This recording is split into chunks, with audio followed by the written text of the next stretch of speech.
નમસ્કાર દર્શક મિત્રો, એસડી ન્યૂઝ ગુજરાતી ચેનલ પર આપનું સ્વાગત છે અને હું આપની સાથે વૈશાલી પોબારુ કરીશું નજર આજના સમાચાર પર. તલોદ સાબરકાંઠાથી તલોદ સમર્પણ હોસ્પિટલના ડોક્ટર એજાજ મેમન આજના જમાનામાં નાની ઉંમરમાં થતા હૃદયરોગ વિશે જાણકારી આપી રહ્યા છે.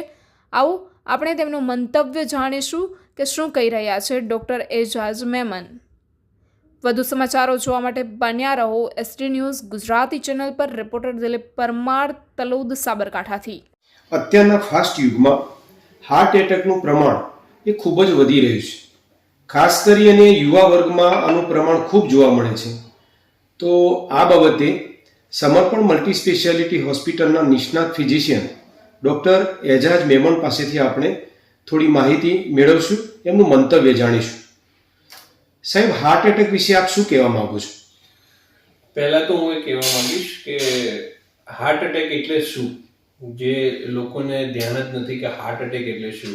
હાર્ટ એટેક એટલે શું કે બેઝિકલી જે આપણે હાર્ટને લોહી પહોંચાડતી જે નસો હોય એની અંદર કોઈ ગાંઠ કે બંધાઈ જવી, લોહીની ગાંઠ બંધાઈ જવી, જેના કારણે આપણે જે હાર્ટને પહોંચાડતું જે લોહી હોય બરાબર એ ના પહોંચી શકે, એના કારણે જે હાર્ટ હૃદય કામ ના કરી શકે ને એના કારણે જે દુખાવો થાય અને જે એને હાર્ટ એટેક કહેવાય, કે જે દુખાવો આપણને અનુભવીએ છીએ એને હાર્ટ એટેક કહેવાય. એટલે એમાં બેઝિકલી છે ને આપણે એના જે લક્ષણો શું હોય કે ભાઈ જ્યારે પણ આપણે જે પિક્ચરોમાં જોતા હોઈએ છીએ કે આમ હાર્ટ આપણે આમ હૃદય પકડીને બેસી જઈએ છીએ, હા એ હોય છે બરાબર. બધા કેસની અંદર હોવું એ જરૂરી નથી. હા, મોસ્ટ કોમનલી આપણે જ્યારે પણ આપણે જોતા હોઈએ છીએ કે ભાઈ અહીંયા જે દુખાવો થતો હોય છે એ હાર્ટ એટેકના કારણે હોય છે. પણ જો એ દુખાવો હાથની અંદર જતો હોય કે નીચે પેટમાં પણ તમને ભારે ભારે લાગતું હોય કે પછી જમણા હાથની જતો હોય, પીઠની પાછળ પણ જતો હોય, તો પણ એને હાર્ટ એટેક આપણે ગણી શકાય કે ભાઈ હાર્ટ એટેકના લક્ષણોમાં આપણે ગણી શકીએ. હા, આપણે ઘણી વખત એને મિસડાયગ્નોઝ કરતા હોય છે કે આપણે ઘણી વખત એવું વિચારતા કે મારે તીખું ખાવાની આદત છે કે તીખું તળેલું ખાઉં છું કે હમણાં બીડી પીવું છું કે તમાકુ ખાઉં છું, એના લીધે મને એસિડિટી થાય છે અને એસિડિટીના લીધે દુખાવો હશે. હા, હોઈ શકે છે, પણ હવેનું જે યુગ છે એની અંદર આ વસ્તુને ઇગ્નોર કરાય નહીં.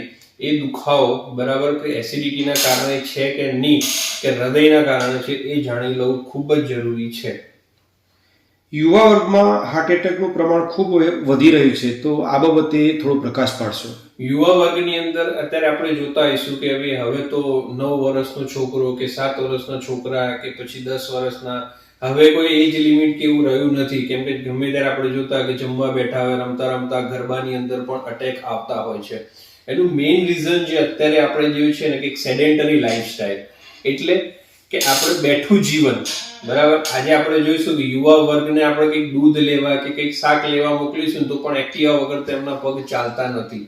એ જે સેડેન્ટરી લાઈફસ્ટાઈલ છે કે જે આપણે ફિઝિકલ એક્ટિવિટી આપણે બોલીએ એ આપણા શરીરની અંદર ખૂબ જ ઘટી ગઈ છે.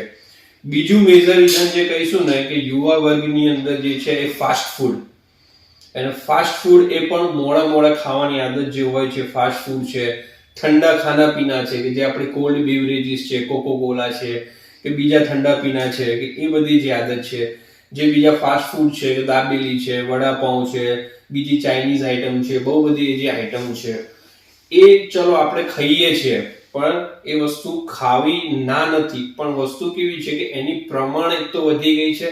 બીજું કે લેટ નાઇટ ખાવાની આદત છે કે માણસો ખાઈને તરત સૂઈ જાય છે. કોઈ પછી ફિઝિકલ એક્ટિવિટી કે એવું કશું થતું નથી કે જેથી કરીને આપણને કે ભાઈ આપણે જે ખાધું છે કે પાચન થાય અને જે પ્રક્રિયા થાય, જે કેલરી બર્ન થાય એવું કશું થતું નથી. એના કારણે શરીરની અંદર ચરબીનું પ્રમાણ વધતું જાય છે. એના કારણે અટેકની આવવાની સંભાવનાઓ વધતી જાય છે, જે આજકાલ આપણે આપણા યુવા વર્ગની અંદર જોવા મળે છે. હાર્ટ એટેકથી બચવા માટે શું કરી શકાય? હા, જેમ આપણે કીધું કે ભાઈ હાર્ટ એટેકથી બચવા માટે શું કરવું, તો જે મેઇન પહેલી છે લાઈફસ્ટાઈલ મોડિફિકેશન. એટલે શું કે આપણી જીવનશૈલી જે છે એને બદલવાની જરૂર છે. કે જે આપણે પહેલા પૂર્વજો કહેતા હતા કે વહેલા સૂઈ જાઓ અને વહેલા ઉઠો, એ પહેલા જીવનમાં લાવવાની ખાસ જરૂર છે. બીજું કે નાની બાબતે જે આપણે જે છે એક્ટિવા યુઝ કરીએ છીએ કે બીજી આપણે કરીએ છીએ એ થોડું ઘટાડીએ. હવે જ્યારે આપણે ફિઝિકલ એક્ટિવિટીની વાત કરીએ છીએ ને એટલે લોકોના મગજમાં એક જ આવે છે કે રનિંગ કરવું છે, જીમ જવું છે, વજન ઊંચકવું છે. That is not the only physical activity. શરીરને એટલો શ્રમ આપો કે શરીર આપણું સહન કરી શકે. એટલે રોજ એક્ટિવિટી કરો, મિનિમલ એક્ટિવિટી, કે જેથી કરીને તમારું કેલરી બર્ન થાય. કે ભાઈ આટલેથી આટલી છે તો થોડું ચાલવાનું રાખો, સવારે થોડું ચાલીએ, બપોરે થોડું ચાલીએ, સાંજે થોડું ચાલીએ. જે લોકો કોમ્પ્યુટર વર્ક કામ કરતા હોય છે, કે જે લોકો જોબ કરતા હોય છે, જે સ્પેસિફિકલી આપણે કઈ બેંક જે છે કે બીજી જે વસ્તુઓમાં જે કામ કરે, જેની અંદર એમને કન્ટિન્યુઅસ કોમ્પ્યુટર ઉપર કામ કરવાનું છે, તો એવા વર્ગની અંદર હું ખાસ એમ કહીશ કે એવરી 15 મિનિટ્સમાં તમે 5 સેકન્ડ માટે પણ ઊભા થઈ જાઓ અને પછી બેસી જાઓ. 5 સેકન્ડમાં કઈ બહુ વાર લાગશે નહીં, પણ એ 5 સેકન્ડ તમારી ભવિષ્યની બીજી તમારા 5 કલાક બચાવી શકે છે. તમારો 5 કલાક શું તમારો જીવ બચાવી શકે છે. એટલે એ વસ્તુ છે કે તમારે એના બચવા માટે તો મેઇન ઇમ્પોર્ટન્ટ છે લાઇફસ્ટાઇલ મોડિફિકેશનની અંદર જે તમારી સેડેન્ટરી લાઇફસ્ટાઇલ છે એને ચેન્જ કરીને તમે થોડી ફિઝિકલ એક્ટિવિટી વધારો. બીજું કે તમે જે ફાસ્ટ ફૂડ ખાઓ છો એના માટે ના નથી, પણ ફાસ્ટ ફૂડનું પ્રમાણ એક તો ઓછું કરો. અને બીજું કે ખાઓ છો તો બહુ લેટ નાઇટ ના ખાઓ, બરાબર. અને અત્યારે જે યુગ છે ખાસ કરીને ફાસ્ટ ફૂડની અંદર જે છે કોલ્ડ ડ્રિંક્સ અને ફાસ્ટ ફૂડ બે વસ્તુ ભેગી કરે છે.